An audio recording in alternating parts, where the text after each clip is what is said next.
ஒரு சோலைவன காட்டுல ஒரு பெரிய ஆலமரம் இருந்துச்சு. அந்த ஆலமரத்து அடியில ஒரு எறும்பு புற்றும் இருந்துச்சு. அதுல நூற்றுக்கணக்கான எறும்புகள் சந்தோஷமா வாழ்ந்து வந்தாங்க. எல்லாருமே வேலைக்கார எறும்புகள், ஒற்றுமையா இருந்தாங்க. மழைக்காலம் வர போகிறதுனால எல்லா எறும்புகளும் உணவு சேகரிக்கிறதுல ரொம்ப பிஸியா வேலை பார்த்துட்டு இருந்தாங்க. தானியங்களை சேகரிக்கிறது, வறண்ட இலைகள் எல்லாத்தையும் சேகரித்து சுவர் கட்ட பயன்படுத்தினாங்க. தங்களுடைய குழிகள் எல்லாத்தையும் சீராக சமன்படுத்தினாங்க. ஆனால் அந்த கூட்டத்தில் ஒரு எறும்பு மட்டும் வேற மாதிரி இருந்துச்சு. அவனோட பேரு லாலு.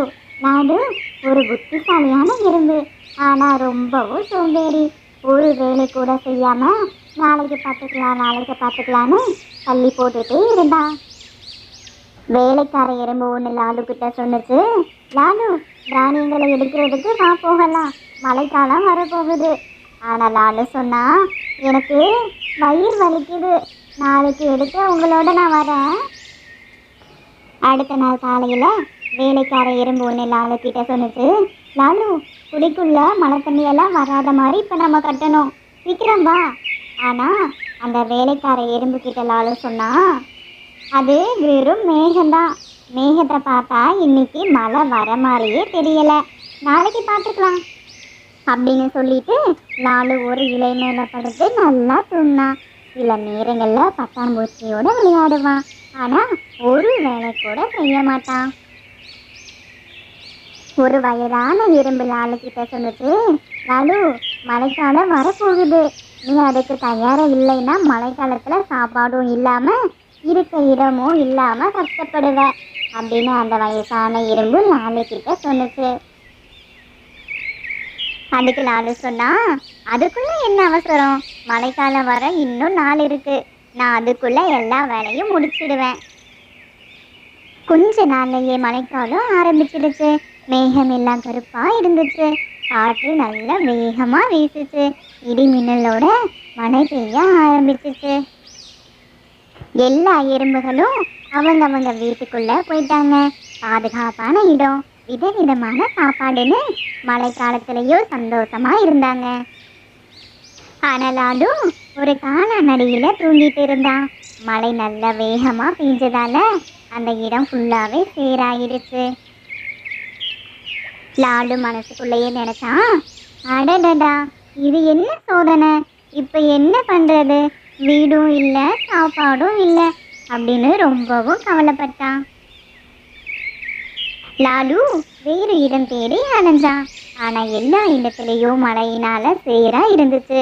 உணவும் கிடைக்கல. லாலு அங்கேயும் இங்கேயும் அலைஞ்சிட்டே இருந்தான்.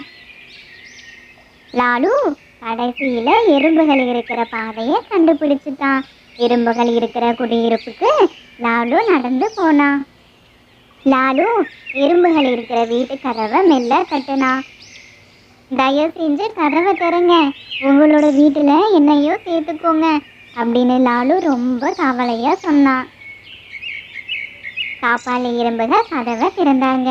லாலு மழையில நனைஞ்சு ரொம்ப சோர்ந்து போய் இருந்தான். இதை எல்லாத்தையும் பார்த்த எறும்புகள் ரொம்பவுமே அதிர்ச்சி ஆயிட்டாங்க. லாலுக்கு இலை கம்பளையும் சாப்பிட தேனும் கொடுத்தாங்க. எறும்புகளோட ராணி லாலுவை பார்த்து சொன்னாங்க, லாலு, நீ ஏன் மழைக்காலத்துக்கு தயாராகல, எல்லாரும் எத்தனையோ முறை சொன்னாங்க, ஆனா நீ யாரோட பேச்சையும் கேட்கல. லாலு எறும்பு ராணி கிட்ட சொன்னா, நான் சோம்பேறியா இருந்தேன், அப்படி இருந்தது என்னோட தப்பு தான், எல்லாரும் எவ்வளவோ முறை சொன்னீங்க, நான் யாரோட பேச்சையுமே கேட்கல, எல்லாரும் என்னை மன்னிச்சிடுங்க. அந்த நாளுக்கு அப்புறமா லாலு முழுசா மாறிட்டான்.